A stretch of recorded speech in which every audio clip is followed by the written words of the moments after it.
Hi, it's Alan here again on our series of temples. Well, today we're going to look at the Grand Palace Bangkok. I know, it's not a temple you're thinking. Well, actually the grounds have got two temples in them. And one of them is the biggest temple in Bangkok, I believe. So it's quite an impressive site, and two temples.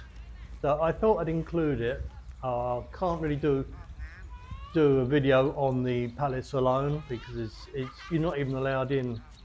So, but the temples are spectacular. So let's get on with it, shall we? You have to admit, this place is pretty spectacular. There are over 40,000 temples in Thailand. Most are active, while others are in ruins, as in the case of many structures still standing in the historical parks. As a Buddhist country, it's no surprise that the bulk of what's in the country are Buddhist sanctuaries, although Hinduism and other religions are also well represented with colourful temples. Thai wats are not only a place to pray for good fortune, but also a place to make merits, light some incense for your ancestors, or talk to the resident monk during difficult times. The Grand Palace is a complex of buildings at the heart of Bangkok. The palace has been the official residence of kings of Siam and later Thailand since 1782. The king, his court and his royal government were based on the grounds of the palace until 1925. It looks a bit like a European building with a Thai roof. The Grand Palace is still used for official events. Several royal ceremonies and state functions are held within the walls of the palace every year. The palace is one of the most popular tourist attractions in Thailand.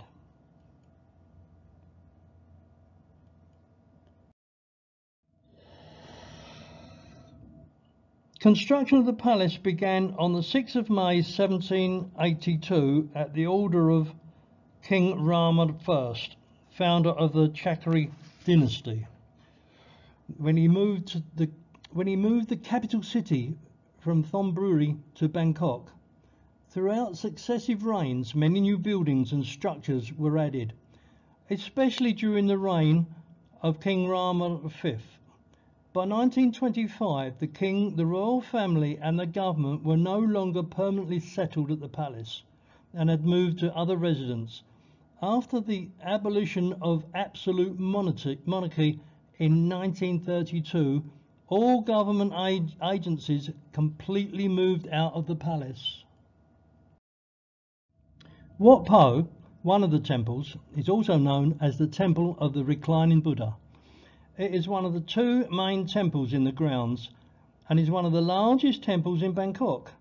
The entire temple grounds cover an area of over 80,000 square meters, but only half of it is open to visitors. The other half houses a school and the monks' residential quarters. Although there are several buildings in the open part of the temple, most visitors come here for the giant reclining Buddha, a 46-meter long and 15-meter tall statue covered in gold leaf. While the entire statue is stunning, it is the feet of the Buddha that attract most attention. Inlaid with mother of pearl and inscribed with auspicious symbols, the feet also display a chakra energy point right in the center, lining up the walls of the hall. Visitors will find 108 bronze bowls where you can drop special coins bought from the temple for good health and fortune. Whoa.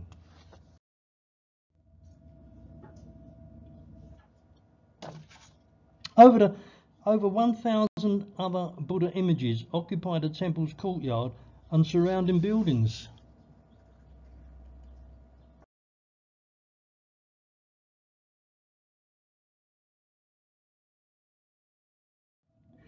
The other main temple, Wat Phra Kwai, commonly known in English as the Temple of the Emerald Buddha, and officially as Wat Phra Ratana. It's regarded as the most sacred Buddhist temple in Thailand. The complex consists of a number of buildings within the precincts of the Grand Palace and in the historical centre of Bangkok. It houses a statue of the Emerald Buddha, which is venerated as the country's palladium. Ooh.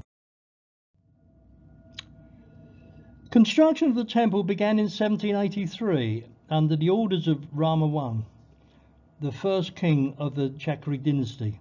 Since then, each successive king has personally been involved in adding, restoring and embellishing the temple during their reigns as a way of making religious merit and glorifying the dynasty. As we have seen, the complex, looking beautiful here near sunset, has many important state and royal ceremonies held within the temple each year, presided by the king in person and attended by government officials. This makes the temple the nation's preeminent place of worship and a national shrine for the monarchy and the state. Throughout the years, each king has donated sacred and valuable objects to the temple, making it a treasury as well. The temple complex comprises various buildings for specific religious purposes, built in a variety of Thai architectural styles, while still adhering to the traditional principles of Thai religious architecture. This entire structure is covered in tiny mosaics, not much bigger than your thumbnail. Stunning at night as well. It's pretty spectacular at any time of day, or from any angle, even outside. Anywhere you look, there are images from Thai tradition, all quite fascinating. There really is no end to the structures on these grounds, and they all look like temples to me. On and on. This is a very busy place with many tourists. You'll be lucky to get round it all in one day. Well, that brings us to the end of a wonderful day. This palace is a must visit if you can make it to Bangkok.